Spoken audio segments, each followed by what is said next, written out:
suicide bombings, attacks against military personnel, accusations of state-sponsored terrorism. This landscape has created space for the proliferation of arms trafficking in Pakistan. The recent clashes between the Indian and Pakistani military are just the latest in a violent and long-standing rivalry over India-administered Kashmir. This latest burst of violence is in response to a terrorist attack in Pahalgam, which killed 26 Indian tourists. Corruption is a major issue in Pakistan. According to the Global Organized Crime Index, Pakistan scores 7.5 out of 10 for state and bad actors.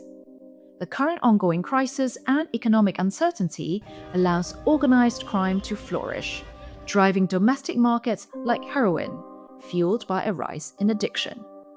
In 2023, an Interpol operation targeting the cross-border movement of illegal weapons across Asia, called Operation Trigger Salvo 2, seized hundreds of firearms, their parts, and ammunitions across Pakistan, mostly in the provinces neighboring Afghanistan. Since the US withdrew from Afghanistan and the Taliban regained control, Pakistan has become a destination for weaponry and military equipment abandoned by the US, which was seized by Taliban militants. Although Pakistani law requires gun owners to obtain licenses, illegal firearms are widely available throughout the country, and millions of them are unregistered. Efforts to eliminate trafficking across the Pakistan-Afghanistan border are complicated by the Taliban's ties to terrorist groups such as the Tehrik-e-Taliban Pakistan, a UN-designated terrorist organization known for orchestrating suicide bombings and attacks against Pakistan's military personnel. These types of attacks killed more than 750 people in 2024 alone. As a result of terrorist attacks, as well as extortion and street crime, there has been a surge in demand for small arms. Pakistan has also been identified as a leading transit point for drug trafficking to other parts of South Asia, as well as Eastern and Southern Africa. These established routes go hand in hand with the illicit trade of weapons as traffickers share finances and transportation. According to the OC Index, arms trafficking in Pakistan is only getting worse. The criminal market scored 8.5 out of 10 in 2023, an increase of 0.5 from 2021, placing it alongside the likes of Russia, Mexico, Turkey, and others. With me to discuss arms trafficking in Pakistan is Patty Ginn, a senior expert at the Global Initiative Against Transnational Organized Crime. Patty is a former senior military officer, having recently served as the military advisor to the United Nations Assistance Mission in Afghanistan. Patty, welcome to the Index. Now, to start off with, can you give us an overview of armed trafficking in Pakistan? Thank you very much for the introduction, and it's a great pleasure to be here today. The terrain and the geography of Pakistan are really important here. And also the high number of sophisticated weapons. It has very porous borders, it's got difficult terrain, and a number of regional conflicts. And of course, you have the issue of terrorism, foreign fighters operating in the region and in Pakistan specifically, and the scourge of organized crime. To give you an example, the operations of D Company, a Mumbai organized crime group that many allege are now resident in Pakistan and have been for some time. So all this affects how the illicit arms markets work in Pakistan. Our 2023 Global Organized Crime Index is a good baseline, which really makes 2 points. Firstly, Pakistan has become a destination country for weapons from Afghanistan. After the Taliban seized power in Kabul in 2021, they took control of a vast arsenal of weapons, which have largely been unchecked in the immediate period after they came to power. And then subsequently, despite the Taliban's efforts to control this arsenal, have continued to proliferate from the country. So a lot of those are going into Pakistan. They are going into different areas in the region as well, but predominantly into Pakistan. But there is another important factor, that Pakistan has a long established reputation, which is a very truthful reputation. It's backed by fact, of artisanal weapons production. There are generations and generations of weapons production experts. These are people who've been producing copies of M16s, M4 rifles, AK-47 rifles. They sell for roughly a third of the price of an original. An original is available in those markets, but customers tend to like to get the copies, because the copies, despite the fact that they're sometimes not quite as reliable, may not be quite as accurate, they do the job and they're sufficient for the needs of the people that go there to buy. So those two factors mean that Pakistan is really important in the global illicit arms trade. And the steps by the Pakistani authorities to control that are really important as well. Thanks for that overview, Patty. Fascinating, but also obviously concerning. You mentioned terrorism and terrorist groups. What sort of demand for arms is created by these groups like the TTP and others? It's a question that is at the heart of both the control of security and stability in the region, specifically along the Durand line, the imposed Durand line between Afghanistan and Pakistan. So first, let's talk about the TTP, an organization which is really a hydra of the Taliban's making. When they supported them and they were receiving support from them during the course of the insurgency against NATO and US forces and the previous Ghani regime in Afghanistan, the relationship became symbiotic and very, very close. And of course, there were always accusations that the Pakistan government were providing support to the Taliban to a greater or lesser degree. That notwithstanding, what's evolved from this is the Taliban seizing power in Kabul, the TTP, they're very close brothers, they're very close brethren.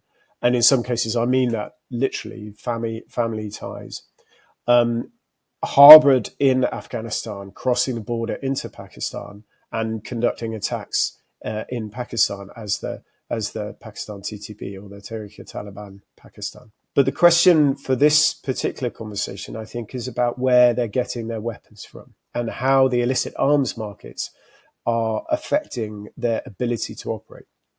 And there's a very important point here, which is that after the Taliban came to power and seized control of this arsenal, the capability that came with that arsenal, the higher end weapons, the more sophisticated weapons, and allied to this was scopes and night vision devices. What edge that has given the TTP over the Pakistan authorities' security forces. And I've had many conversations with Pakistan military and police officers who have told me about how the TTP now have overmatch in certain isolated circumstances. They have overmatch against these isolated border posts that the Pakistani border guards are equipped with less capable weapon systems than the TTP now have access to. And that, of course, brings the second question about whether they're being supplied by the Taliban directly or where they're getting these weapons from. And I think there's probably three routes, really. One is members of the Afghan Taliban who are leaving the Afghan Taliban, leaving Afghanistan, and joining the TTP because they wish to continue jihad in another location. They rue the end of the insurgency in Afghanistan and they wish to carry on jihad elsewhere. And they often take their weapons with them. The second is the TTP can buy them in arms bazaars inside Afghanistan. And then, of course, the third and less publicized, obviously, is the direct supply by the Taliban to TTP, which has sufficient evidence of to show that it is occurring. And there have been reports of GDI, the Taliban intelligence agency, directly supplying the TTP with carloads of weapons. How does this process affect the smuggling routes as well as the costs of the weapons? It's interesting. I mean, I would make the point on cost of weaponry. It's often taken as a metric for assessing illicit arms markets, but But cost is sometimes quite misleading, because often individual buyers will barter a cost, which is completely different from a location very close by, or a broker very close by, and therefore you get these strange anomalies. Having said that, generally, after the flood of Afghan weaponry after 2021 into Pakistan, the prices dropped because there was a glut of supply. But prices have stabilized in Pakistan since that time.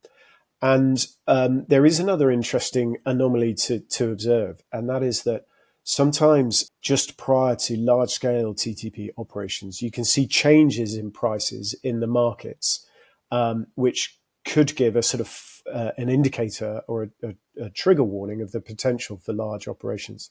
So, for example, in 2023, when the TTP launched attacks against Chitral in the northern areas of Pakistan, from Nuristan and Nangarhar, there were reports that prices started to rise of the more sophisticated weaponry, the M4s and the M16s, and their associated scopes and night vision devices, which is an indication of a larger number of foreign fighters, of TTP fighters, trying to equip themselves, or successfully equipping themselves before crossing the border. So it's always quite interesting to check prices, but generally there's a difference between the prices in Pakistan, which are generally lower than they are in Afghanistan.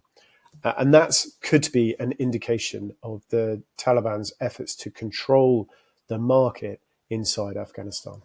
Can you tell us also a little bit on whether the smuggling routes are affected by, the demand from these groups?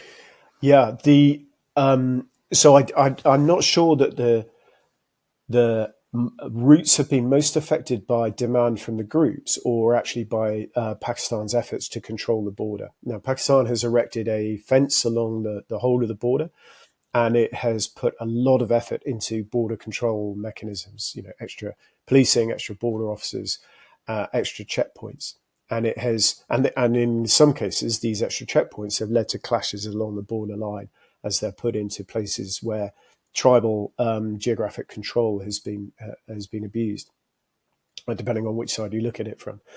But what that has meant is that rather than using the sort of traditional routes, large scale smuggling through the Torkham border or Baram Char or Spin Boldak, most of the smuggling is smaller in scale and crosses over the areas of very hard to observe terrain, such as in Paktika Coast, and up in Nuristan as well. And rather than the larger scale truckloads of weapons crossing the border, what we believe is happening now is what's sometimes referred to as ant smuggling. So smaller numbers, but at very high volume. And these are then correlated in the depots and the armories of the militant groups. Now, how entrenched are these, arms trafficking and smuggling networks? Who are the main enablers of this process? I mean, are there any state-embedded actors and corrupt officials involved? Very entrenched.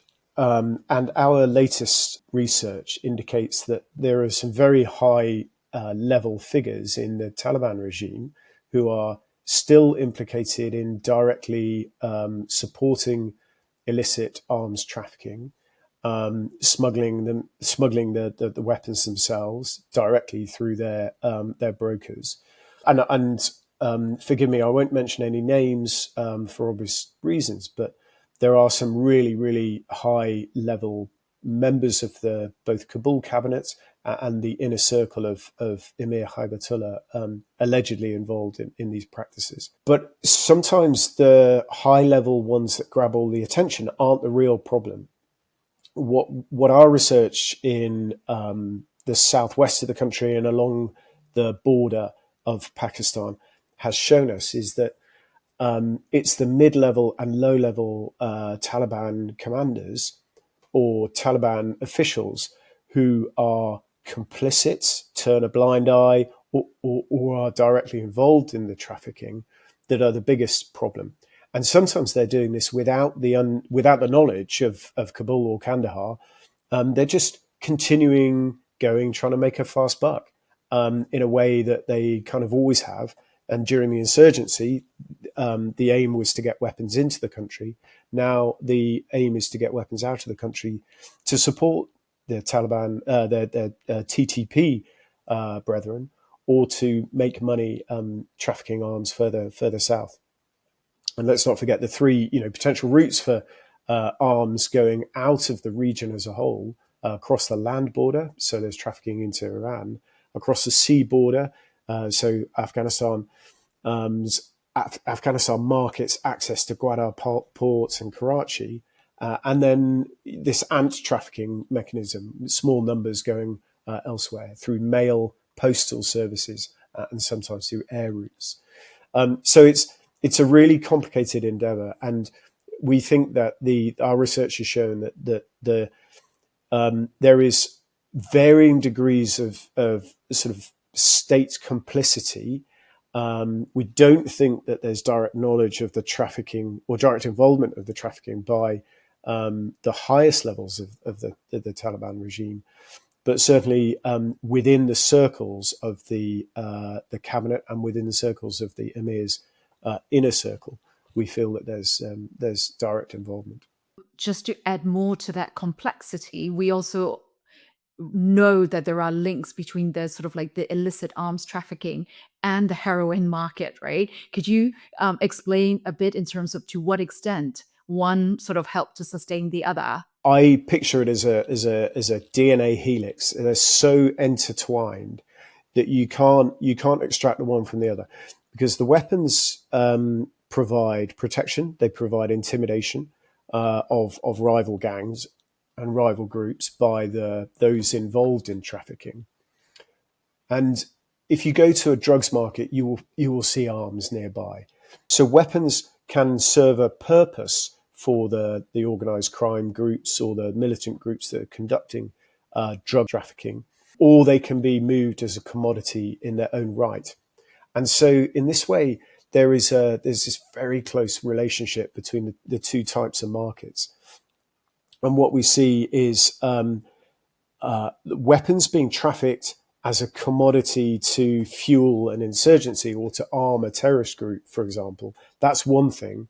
But also weapons being used as self-protection and to protect a gang's interests or to attack a rival gang, that's another aspect. Both of those fundamentally are destabilizing factors for the region, and both of those, the impacts are most felt by civilians, innocent bystanders. Now, the most recent developments have been the escalating military tension between Pakistan and India, right? Is that affecting arms trafficking to Pakistan? It's an extremely complicated situation with regards to illicit arms markets, because India has often made accusations that arms that were left behind in Afghanistan by NATO and the US were trafficked into Pakistan, and then Pakistan then used these weapons, that sort of deniable weapons, as it were, to be trafficked into Kashmir or to support separatist movements. On the flip side, Pakistan has accused India of acquiring weapons through arms smugglers as well, and then using those to arm anti-Pakistan elements in Kashmir. So both sides have repeated claims that weapons from Afghanistan have ended up in opposing factions' hands in relation to the Kashmir conflict. So that's always been a problem. I think a bigger, more fundamental point is that instability and conflict always provides perfect opportunities for organized crime to flourish and organized crime to capitalize on the circumstances and increase flows, increase deals and deal making. Now, last question. What do the examples, the cases of Pakistan and Afghanistan tell us about this nexus between crime and terror?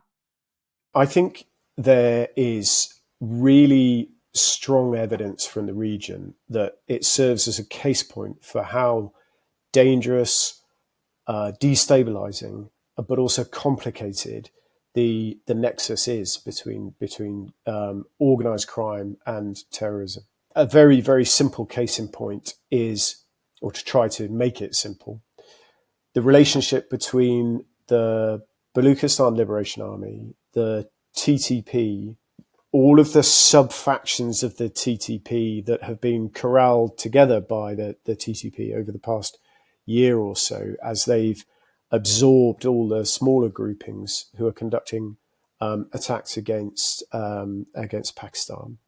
The relationship of both of those to Al-Qaeda, and then the relationship between all of those groups to a group which should be fundamentally opposed to them and not collaborating in any shape or form, if you follow the logic of their ideology, is ISKP. And yet when it comes to arms supply to all of these various groups, you find you pick up evidence of the same brokers, the same source points, and the same smugglers being involved. And often arms can be bought or sold between intermediaries, between all of these various groups.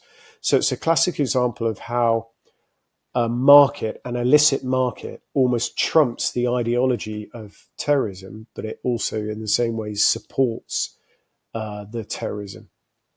And so it, as I say, very, very complicated, but really important to note that the money that is being made by the arms market often, and the desire for to increase the lethal effect of the activities of the groups, the militant groups and the terrorists, trumps any ideology. And I'll finish just by saying that this is a global phenomenon, this kind of escalation when it comes to the acquisition of illicit arms. Terrorist groups always want the edge against the security forces, and so do organized crime groups. And you see this in Mexico, in the narco-criminal organizations. You see this in Rio de Janeiro with organized crime groups there getting hold of 50 caliber automatic heavy machine guns that can shoot down helicopters. You see this in Haiti, where the gangs are getting more and more increasingly lethal, increasingly sophisticated weaponry. So all of this is a global phenomenon, and there are those two factors. One is the desire by terrorist groups and organized crime to increase their lethality, and the second is how the arms markets trump ideology. Thank you for joining us on this episode of the Index, and a special thanks to Paddy. Remember that the Global Organized Crime Index is a totally free resource and available to everyone. If you'd like to know more, head over to the website ocindex.net.